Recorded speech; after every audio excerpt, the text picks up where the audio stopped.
Yo, thanks for stopping by. In this video you have to watch very carefully. Please understand this video is all about getting that money right into your pocket. So I've made several videos about this, which is the Arka Rakshak F1. So I'm doing a bit of an experiment on my own, and if you want to look at how you can end up making between 4 to 6 lakhs income per annum, then you got to look into those videos that I have created, and those are very easy to cite on the list of videos that I have on my channel.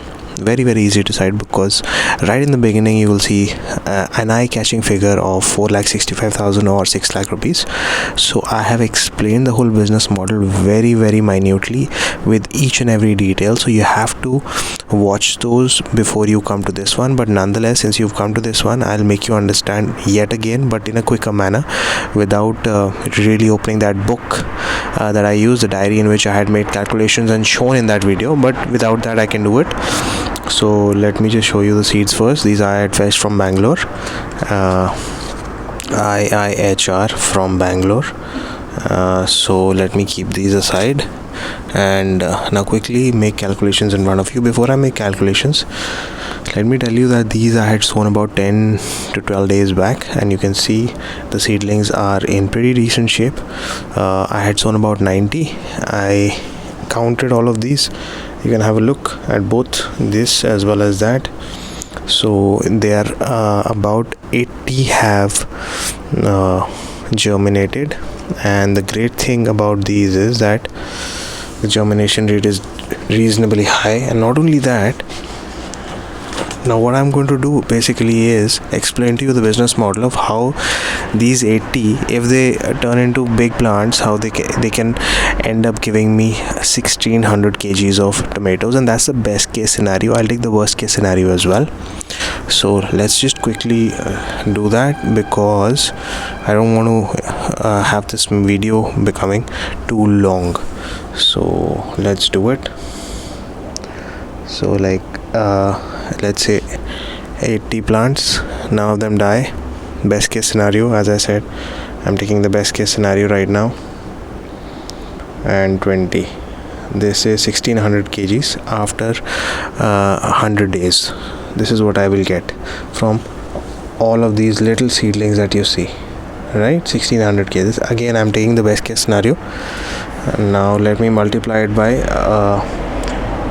27 rupees per kg, which is the amount we get in Delhi mandi. Okay, I'm not talking about standalone. So it's like bulk. If you want to dispatch it away in bulk, if you want to sell it off in bulk, let's multiply it by 27.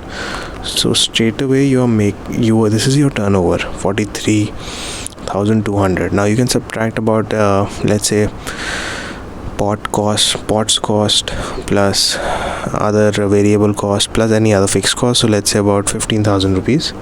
I'm taking it as a very high end, and in fact, since we are taking best case scenario, so let's take it as about 7,000 rupees.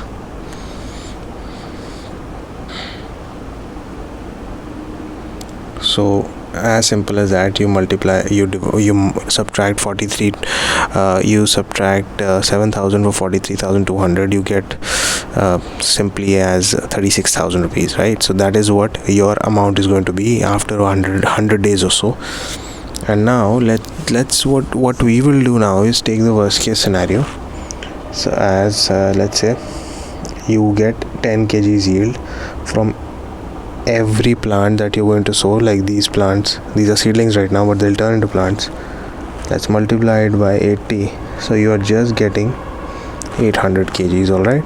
And let's multiply that by a lesser price, about 22 rupees.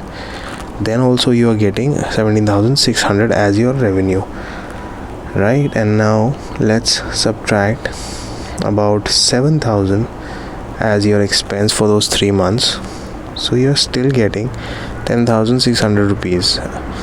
Even that is not bad, and that's the worst case scenario, right? And then month over month you will keep on getting 10,600. This is the first income generation which happens after 3 to 3.5 months. So you have to wait a little, and then eventually you will learn the tricks of the trade, and you'll be able to have bigger yields, better harvesting, and better ways of generating even more tomatoes over a span of time. But obviously first 3 to 6 months will be a bit of a struggle. So this is what I wanted to show to you today, and I hope I was able to explain. This is probably the start of the second phase, which is these seedlings will need to be transferred to pots. I'll possibly use 10-inch pots, which I already bought from the factory. So if you want to know how you can buy pots directly from the factory, you have to watch that video of mine, because the pots I bought from factory were at 1/3 the pricing of what they are available in retail shops, or the pricing with the traders. So watch that video. And if you would like to know about anything related to this or any other thing that related to gardening, farming, etc., don't hesitate to ask me. Put your question in the comment section, ask me, and if I don't know the answer, trust me, I will pull out the answer from anywhere and ensure that you get the right answer. So thank you so much for watching. God bless you. Peace. Take care. Keep smiling, and I'll see you in the next one.